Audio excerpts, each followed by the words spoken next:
What's up guys, Dalton Smith from MPI Productions, and today we're going to be talking about Fiik electric skateboards. We're going to be doing a lot of stuff with these guys this year, so we wanted to start with an unboxing video just to show you what the boards look like and how to go about setting it up and getting it going right out of the box. First things first, you're going to need a friend because these boxes are very heavy. We're going to be unboxing the Big Daddy skateboard today. This is an off-road monster that's going to allow you to go up to 22 miles an hour on the pavement, and you're going to be able to plow through any terrain from sand, dirt, grass, you name it, this thing is going to go through it. Go ahead and get yourself a knife or a razor blade and cut the tape on the edges of the box, but be careful to make sure that you don't damage any of the equipment inside the box.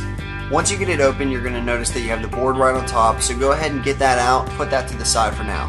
Next, we're going to have another box inside that's going to contain your battery. This is super heavy. It's probably about as heavy, if not heavier, than the board itself. So once you get it out and cut it open, you are going to have your battery, which is going to be the heart, what runs your board. So when you first get it out of the box, you want to go ahead and throw your battery on the charger because it's going to take about 10 to 12 hours for the initial charge. So go ahead and locate the charger inside of the box, and you're going to see that there is a small flap on the side of your battery, and you're just going to pull this back, plug the charger into the wall, plug it into the battery, and you're going to get a red light. As soon as the battery is completely charged, you're going to get a green light. Now let's go ahead and get the rest of the stuff out of the box. You're going to have the Fiik electric skateboard remote, a bag full of tools, an extra belt, and a 9-volt battery.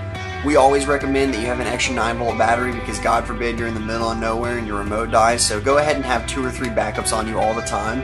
Next is going to be your spare belt. This is a belt-driven vehicle, so it's going to be pretty easy to replace if one snaps. We have a little bag of tools. We'll be doing a how-to video here shortly on how to replace the belt, but you always want to keep your belt with you, your bag of tools, and an extra battery for the remote. Next, we're going to talk about the remote control. Inside of your remote, you're going to have a small little phone piece, and then you're going to have the plug for your 9-volt battery. So go ahead and get your 9-volt, line it up for the positive and negative sides, pop it in there. And then inside of the remote, you're going to have a 3-way switch, and this is going to allow you to control the speed of the board. We seriously recommend starting on slow for everyone, and go ahead and put it on the slow speed, which is going to be all the way forward towards the front of the remote. Next is going to be medium speed, dead in the center, and then all the way back is going to be your high speed. Make sure, again, slow speed all the way to the front. Pop your battery in there once it's plugged in. You're going to put this foam right in here so your battery's not bouncing around, and then just slide the cover back on. Now your remote is ready to go. You have it on slow speed, and we're going to talk about getting the remote set up to the board here shortly.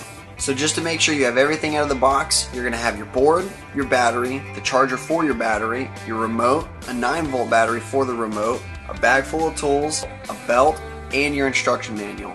Now we've got your battery on the charger, and again, it needs to go for about 12 hours. Once your battery's fully charged, you're going to have a green light on the charging box, and you're ready to go. So go ahead and unplug it, flip the cover back just to make sure no dust or sand gets in there. What I do is I grab the board and I'll flip it on its back, and I take the battery and I line up the wire that you have hanging out of one side with the wire that you're going to have hanging out of the board. Line up the plugs and slide them together. Next, you're going to take your battery and tip it down into the mount, making sure that the wire is clear and tucked down within the little opening, and you're going to get it all the way flush. You have 2 release pins on the other end of the battery. So you're going to pull both of those release pins and drop it down into the board, making sure that you get both of them securely tightened in there. Now you've got your battery on the board and you're locked up. Locate the on and off switch, which is going to be on the underside of the board next to your battery. Press on and you're going to notice the lights on the top of the board light up from red to green. That means you have a full charge. Go ahead and use the handle and flip it back over onto the wheels. Next, go ahead and grab your remote. You're going to have 3 settings on here. Center is going to have a circle, and that means you're off. All the way back is a 1, and this is going to mean that you're going to be on daylight riding. It's going to save battery because it will not turn on the lights on the front.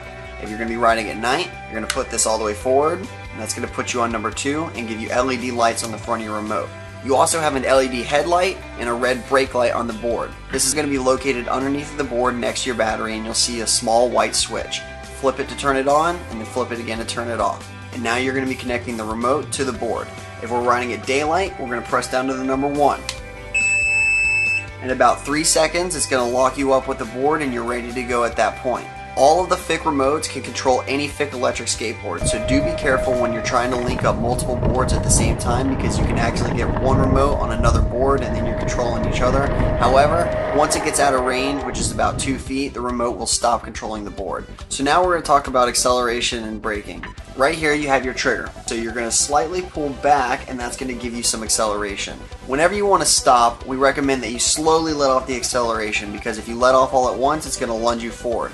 When you're sitting still and you begin to accelerate, you want to brace with your back foot just to make sure it's not going to shoot out from under you and throw you back. When you let off the acceleration, the board is going to slow itself down nice and slow on its own, but if you need to stop yourself faster, there is a braking system. All you're going to do is take your remote and get the trigger and push it forward. This is going to initiate the braking system, which is going to slow the belt. For steering your board, it's going to be all in your legs and in your body weight. When you're riding your board, if you're regular footed like me, I'm going to have my right foot in the back, and if I want to do a left turn, I'm going to grab the rail. However, I can also grab the handle under the board that's mostly used for carrying, but also comes in really handy if you need to do a tight turn. If I need to do a turn to the right, I'm going to reach around my backside and grab the rail.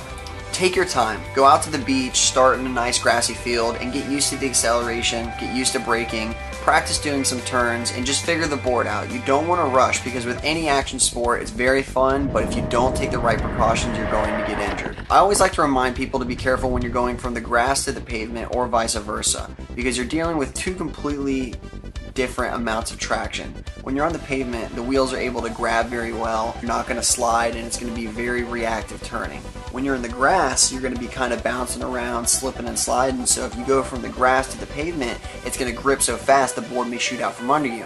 And if you go from the pavement to the grass, it may be too much of an adjustment and then you lose speed and wipe out. So take your time, have fun. We want to see your photos and videos, so be sure to upload them, hashtag FiikUSA. We're really excited to be working with these guys this year. We have a ton of awesome projects in the works, so keep an eye, check back, and get ready for some awesome stuff with FiikUSA and MPI Productions.